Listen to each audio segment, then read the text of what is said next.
Kisah pilu menimpa Mawar, bukan nama sebenarnya. Perempuan asal Kecamatan Cikande, Kabupaten Serang, Banten menjadi korban pencabulan.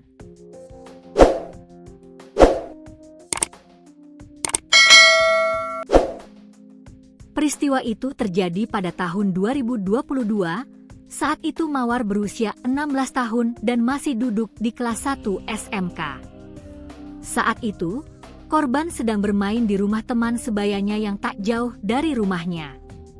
Kemudian, Mawar tak sengaja bertemu dengan kerabat temannya berinisial HSM yang mengajaknya ngobrol dan meminta kontak WhatsApp Mawar.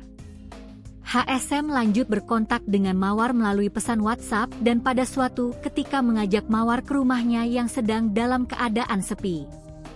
Disitulah, HSM melakukan aksi bejatnya kepada Mawar tepat di dalam garasi rumahnya. Saya dipaksa, kejadiannya udah lama tahun 2022, saya juga diancam tidak boleh cerita-cerita ke siapapun, ujar Mawar, Jumat, 6 Juni 2025. Mawar menceritakan, HSM melakukan aksi bejatnya hingga beberapa kali dan pada akhirnya, saat dirinya merasakan tak enak badan lalu memeriksanya ke bidan setempat. Saya meriksa sendiri datang ke bidan, ternyata hasilnya positif hamil. Saya kurang tahu pada waktu itu usia kandungannya berapa, tuturnya. Mawar bilang, saat dirinya menyampaikan ke HSM bahwa dirinya hamil, HSM tidak mau bertanggung jawab. Bahkan, kata dia, malah menyuruh Mawar untuk menggugurkan kandungannya dengan obat-obatan. Sempat disuruh digugurkan oleh HSM, tapi nyuruh saya beli obatnya sendiri, karena mahal gak jadi beli, katanya. Mawar mengungkapkan, dirinya tak berani menceritakan kondisi kehamilannya kepada orang tua dan keluarganya.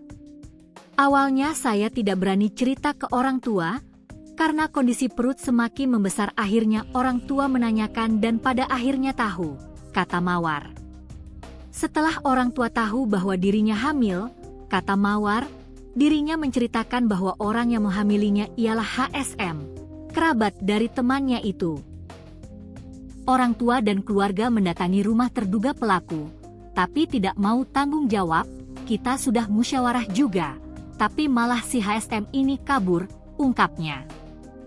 Orang tua korban, K, 56, mengatakan, dirinya telah melaporkan kasus pencabulan itu kepada Polres Serang pada Selasa, 26 April tahun 2022 dengan nomor LP B 2584/2022 SPKT, Satreskrim, Polres Serang, Polda Banten. Jadi sebelum buat laporan polisi, kami sudah upaya musyawarah dengan keluarga terduga pelaku, tapi tidak ada niat tanggung jawab, akhirnya buat laporan polisi, ucapnya. Namun, kata K, laporan polisi itu hingga berbulan-bulan tak kunjung ada perkembangan hingga sampai saat ini. Padahal, kata dia, korban sudah dilakukan visum dan barang bukti berupa handphone milik korban yang berisi bukti chattingan dengan pelaku telah dibawa polisi. Karena laporan polisi di Polres Serang tak kunjung ada perkembangan, kami sempat mendatangi kantor Polres Serang lagi untuk melimpahkan kasus ini ke Polda Banten, tapi kata petugasnya bisa ditangani di Polres Serang, katanya. Sampai saat ini, kata K, terhitung sudah 3 tahun sejak 2022, kasus itu mandek tidak ada kejelasan dan handphone milik korban masih di pihak kepolisian. HP-nya di Polres. Masih di Polres sampai sekarang. Nggak dikasih lagi, buat barang bukti katanya, jelasnya. K menceritakan, dampak dari peristiwa tersebut kondisi psikologis dan mental korban hancur.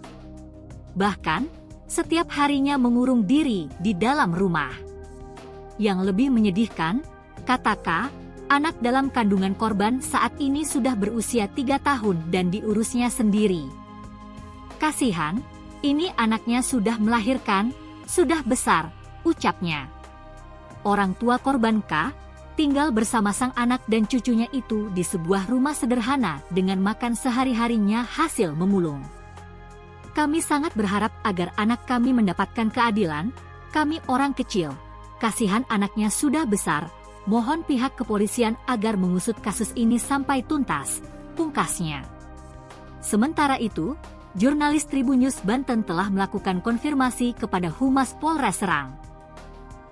Namun, hingga berita ini tayang belum ada respons dari pihak kepolisian.